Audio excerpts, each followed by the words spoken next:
Nətərsən ay Toto? Sağ ol ay usta. Deməli, həqiqətən deyirəm, bu Sarentoların rəngi özümə də ləzzət elədi. Niyə? Demirəm, bir pis çıxıb, yaxşı çıxıb və yaxud da ki, o bir disklər bundan pis çıxıb. Rəng olaraq bu yeni rənglərimdir. Yeni gələn Juton firmasının rəngidir. Çox gözəl də bir görünüşü var. Aradan da baxırsan adamın gözünü aparır, maşallah olsun. Gəl bir dənə bunun içinin zərlərini yaxından bir dənə görsət. İçinin zərlərini yaxından görsət. Yağ kimi yayılıb. Elə bilsən ki, o sulu boyalarda zərlər olur. Elə bir şey yayılıb. Bunun maşallah olsun gözəlliyi də Allah özündür. Bu da arxa hissəsi. Bir dənə dördünü də çək.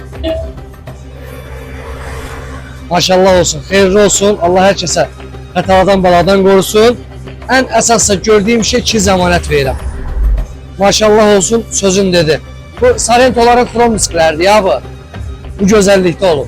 Valla xromlu olsa bunlar daha gözəl görürsən. Xeyirli olsun. Kim istəsə müraciət eləsin. Tam məlumat verək. İşimizin qiymətini deyək, vaxtını deyək. Əvəzlərinizdə veririk. Yəni boş qalmır maşınınız. Sağ olun.